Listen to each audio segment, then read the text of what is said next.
life. You can take it from the hadiths as you like, that's fine.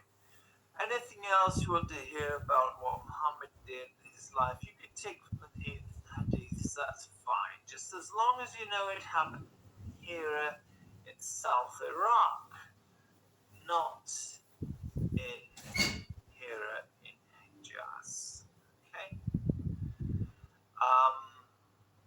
If you you should also know that it was the Abbasids who made it into here in Hijaz rather than here in South Iraq, and it was the Abbasids who made it into a Qurayshi phenomenon rather than a more complex Arabic phenomenon. The language which we're talking about for these people in South Iraq is Judeo-Arabic. It's the Arabic of the Jews of that area.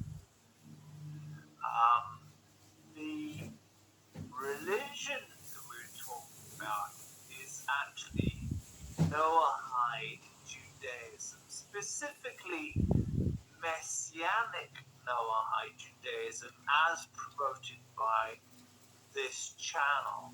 It's the religion we promote this channel.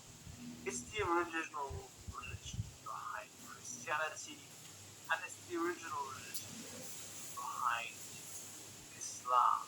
Noahide Judaism is also the original religion behind Judaism as we understand it today, and many other religions too, perhaps even with elements in Hinduism and Persian religion too.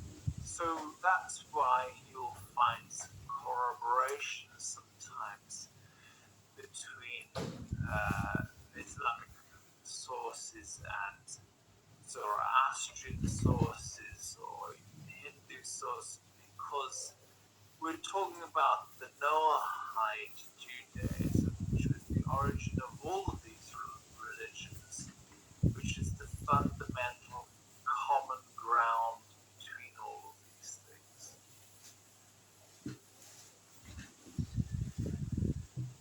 Alright, so the language, as I said, is a Judeo-Arabic dialect. Now, the Abbasids have a serious problem here because their dialect is Qurayshi Arabic, and the Quran simply is not written in Qurayshi Arabic.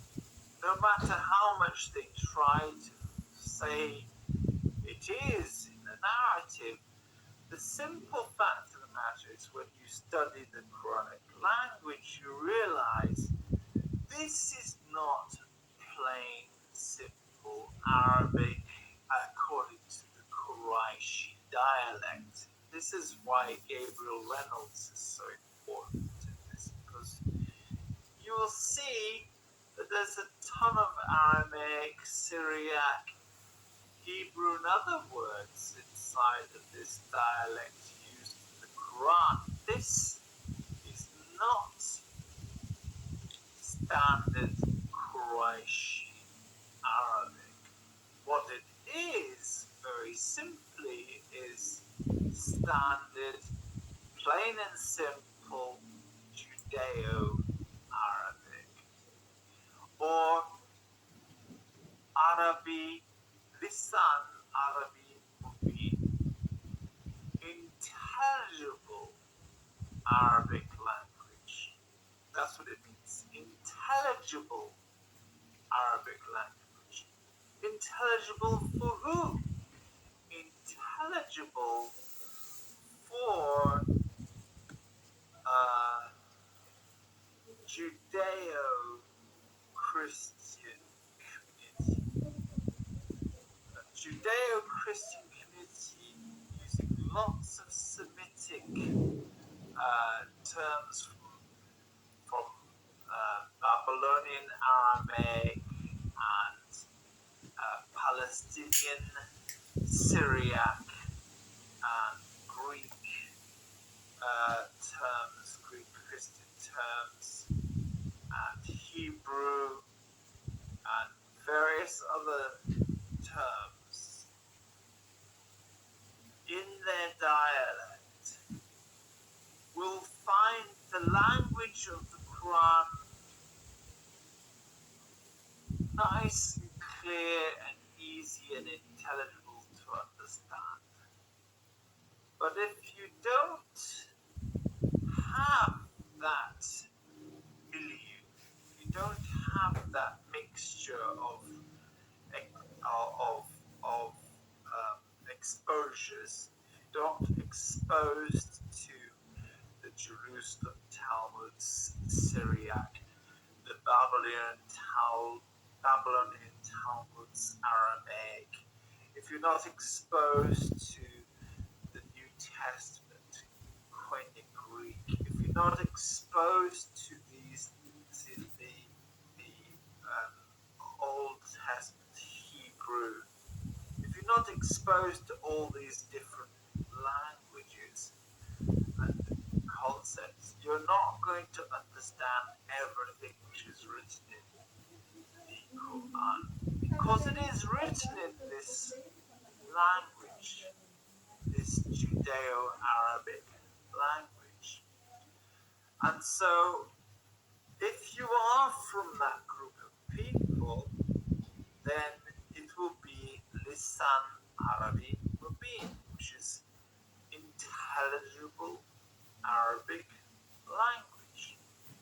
However, if you're a Quraishi, it's not going to be very intelligible. It's not really very easy to understand at all.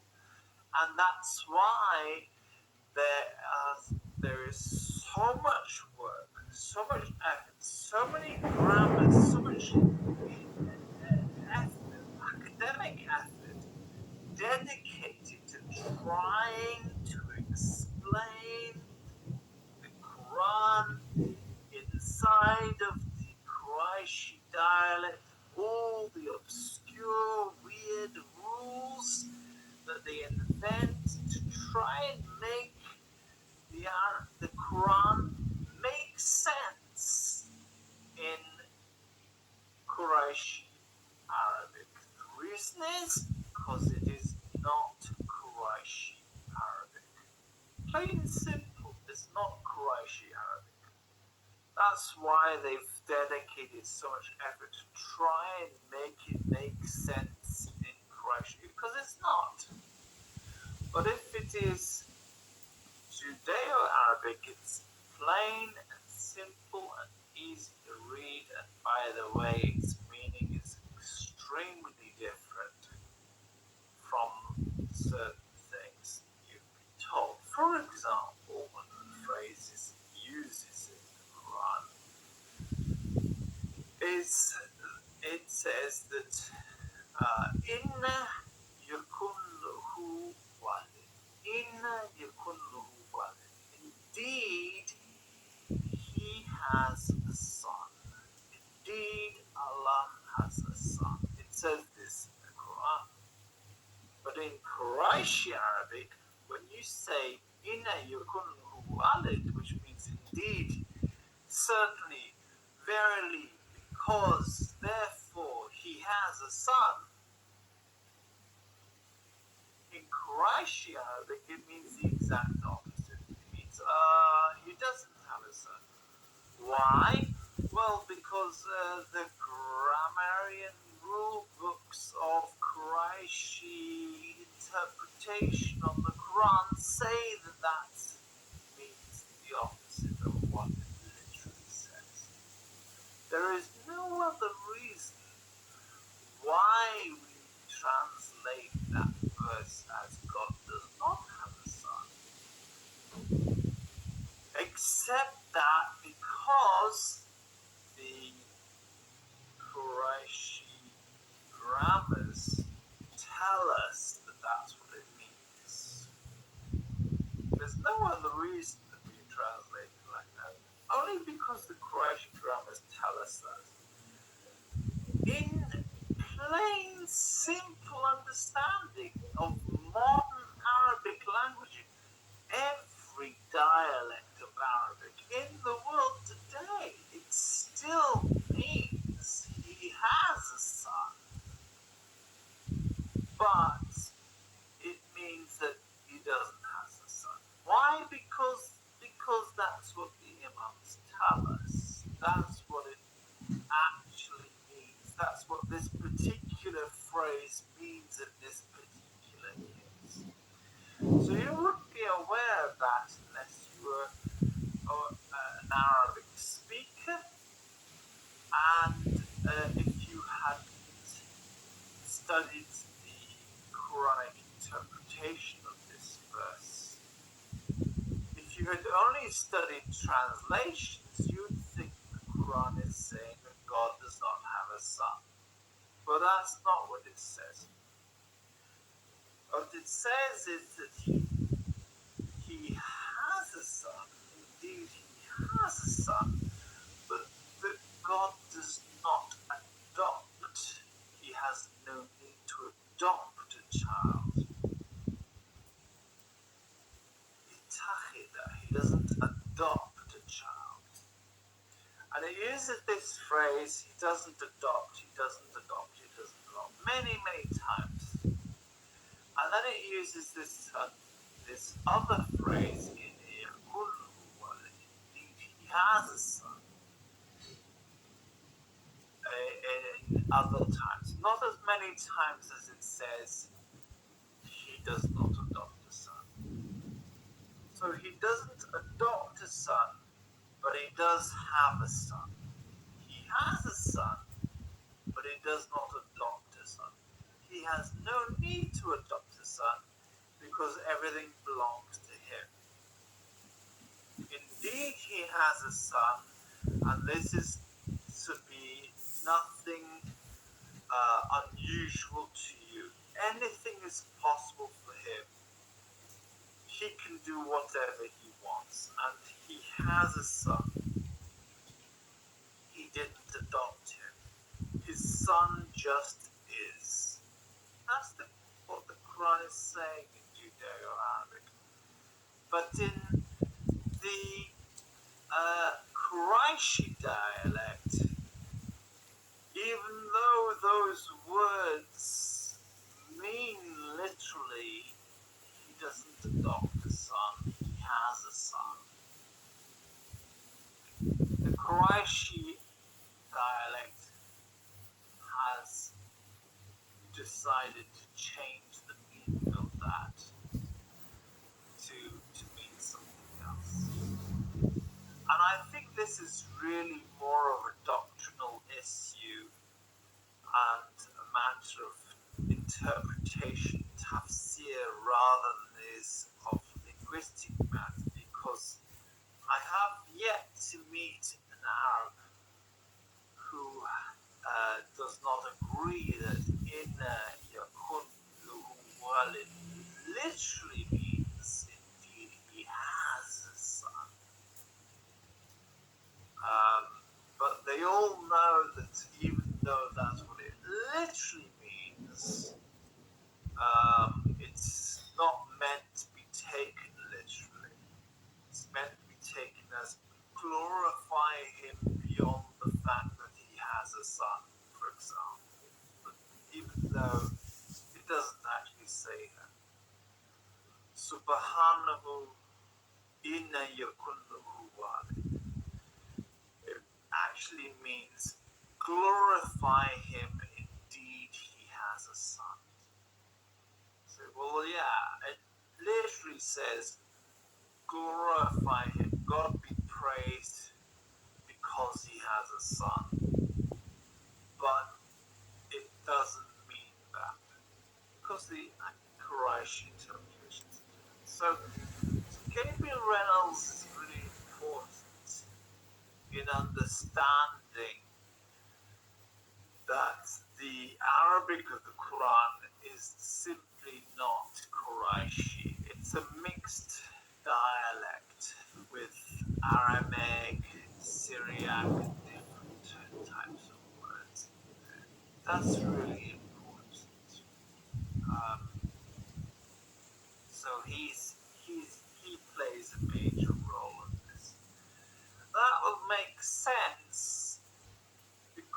the Qurayshi dialect is tied to Hijaz, but the story of Islam, Islam's corroborated history, is tied to Hira in South Iraq. So we should expect it to be in a different dialect rather in Quraysh. Okay. So I think we've gone through it now. That's all I really wanted to say. I think I have covered it. Here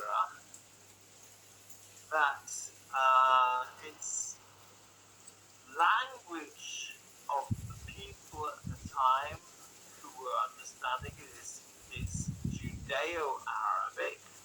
The Quran is written in that language. It has a very different meaning.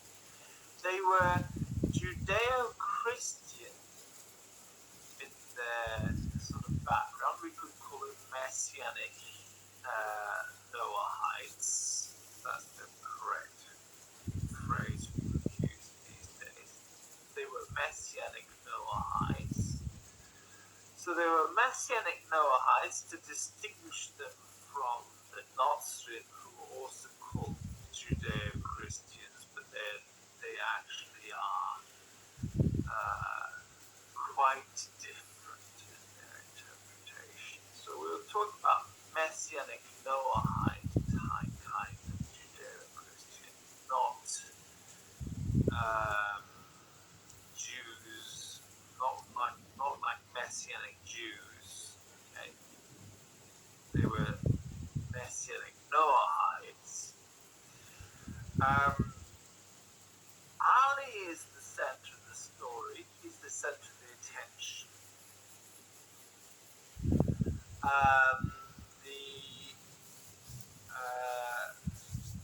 The Hanzala is, with the Muhammad, is the supporter. He plays a supporting role until Ali is old enough.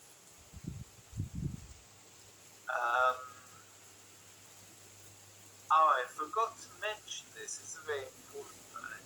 I really forgot to mention this. In the Hadith, where we have mentioned to Ibn Abi Kabsha, the most famous one is when Abu Sufyan is having an interview with Heraclius, Emperor Heraclius.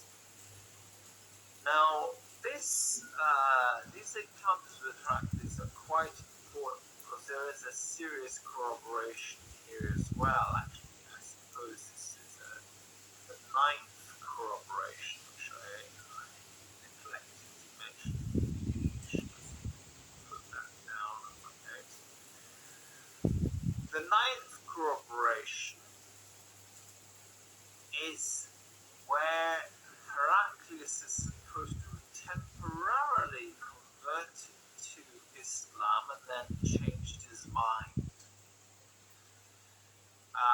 He also has encounters with Abu Sufyan. He sort of interrogates Abu Sufyan concerning the rise of the Islamic State. Heraclius really did change his religion temporarily. He adopted something called monoenergism. He became a monophysite for a short amount of time, and then he became a monothelite, which is basically the Nestorian. So the Nestorians were closer to the Diophysites, and so that was considered when he went back to being a Diophysite. The Islamic stories say that he changed his religion to Islam and then went back to being a Christian.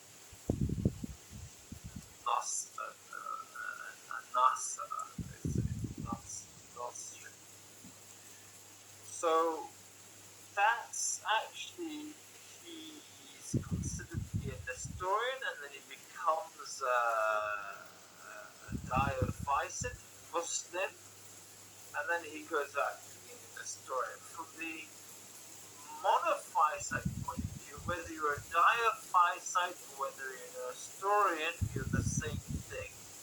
You're all Nestorians. Okay? They're the same from the monophysite point of view. Hence, it's correct to say from the monophysite point of view. He started off as a Nestorian. He became a monophysite, and then he went back to being a Nestorian. That's correct from a monophysite point. If Islam means monophysitism, then you could say that Heraclius started off as a Nestorian, became a Muslim, and then went back to being a Nestorian again. Makes perfect sense. So that's historically true. He did begin as a diaphysite, became a monophysite, and went back to being a diaphysite.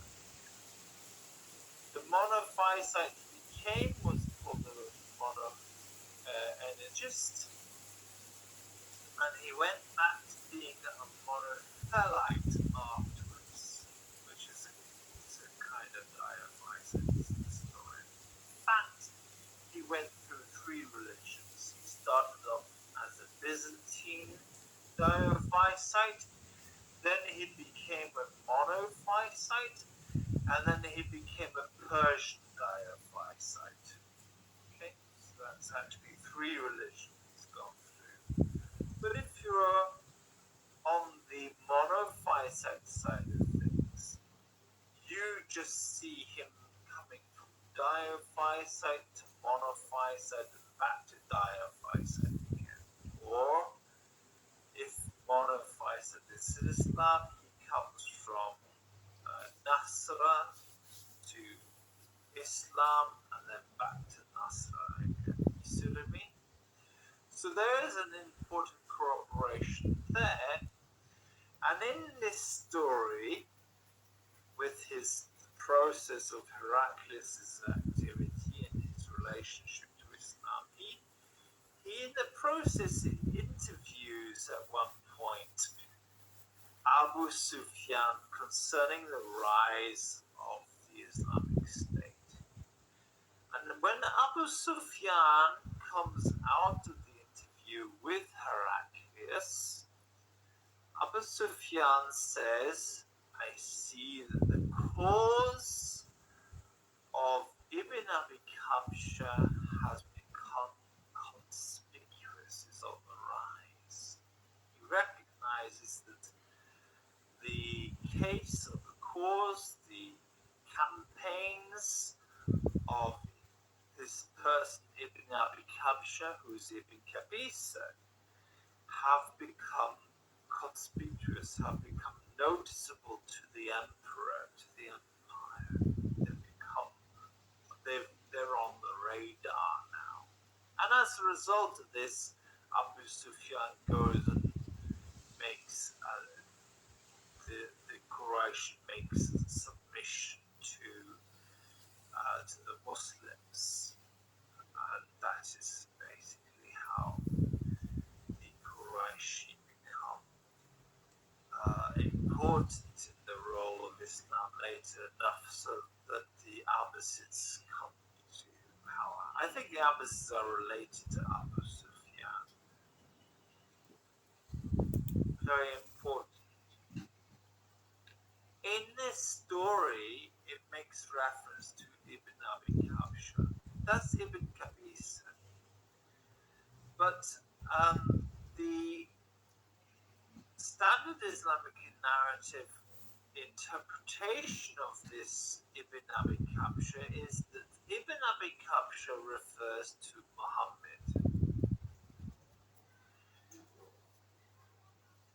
I would say this is not true because the real star of the show is Ali. So Ibn Kabisa, the one we're talking about, is actually Ali. Hani Ibn Kabisa is Ali. So what Abu Sufyan is actually saying is the cause of Ali has become conspicuous. So although the interpretation of this particular hadith says it's about Muhammad, the hadith itself is clearly about Ibn Qabisa, Ibn Abi Kabsha, Ibn Qabisa, same thing. It's clearly about Ibn Qabisa. Only thing wrong is that the interpretation of this hadith is that it's about Muhammad, whereas the correct interpretation using Tabari and the Chinese source and the Shia narrative is this is actually a hadith about Ali. Ali is the one whose cause has become noticeable to Emperor Heraclius. So that's important to pay attention to as well. So, roughly speaking, we'll say that that's the rest of the stuff is in the narrative is basically the same. Just the main star of the show was Ali, not Muhammad. The people who want to overthrow Ali and his family, his successors, diminished the role and the importance of Ali and bigged up the role and the importance of Hanzala instead. And then they confused the name Hanzala with Muhammad. Now, how did that happen? It happened because we're talking about Messianic Noahides. And for Messianic Noahides, Muhammad refers to the Messiah. It's a term for the Messiah. Now, the Messianic Noahides, Muhammad is a Judaic term used in Judeo-Arabic. It's Himyar. There's lots of sources about this. It can't be denied.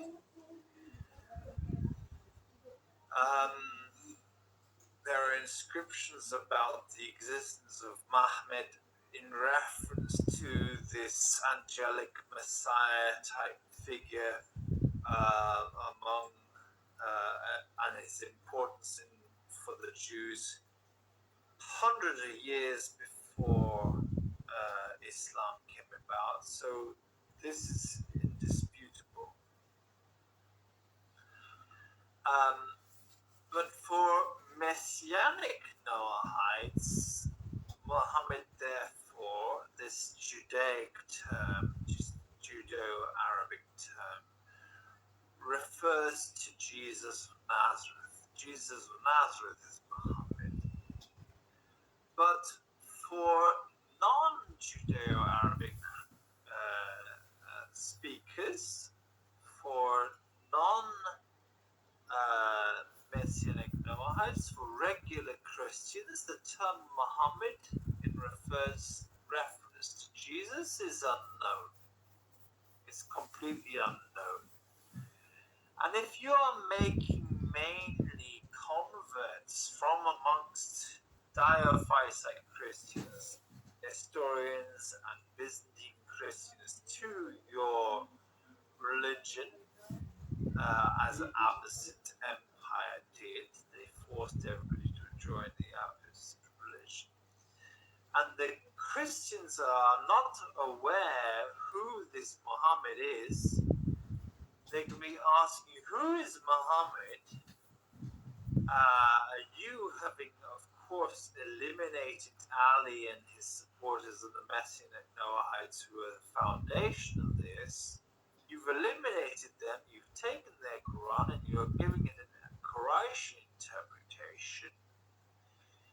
You're going to have to explain to the Christians who Muhammad is, but you can't consult the Messianic Noahides. You can't consult Ali's family because they're all gone.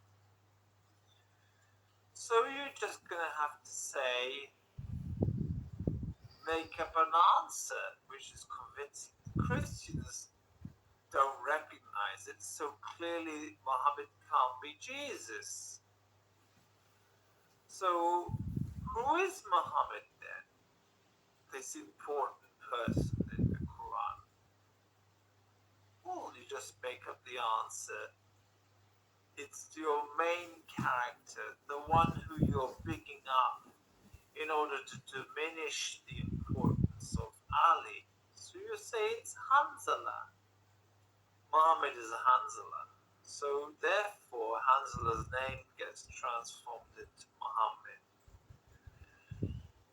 Then you can have some of the hadiths which are talking about very spiritual Muhammad who existed before time, who was the light of God, who existed before the creation. And those hadiths are clearly about Jesus. Whereas other hadiths about Muhammad marrying Aisha and everything, well, those hadiths are clearly about Hanzala. But they're all about Muhammad, right? So the ones which are about Hanzala, who's become the new Muhammad, and the ones which are about Jesus, who is the old Muhammad, have become merged into one narrative about a new Muhammad, which is the Muhammad of Islam as we know it. So it's kind of a fusion creation. He is a hybrid character created out of mixing elements of Jesus plus life biography of Hanzala mixed them together, and then you have the Islamic prophet Muhammad.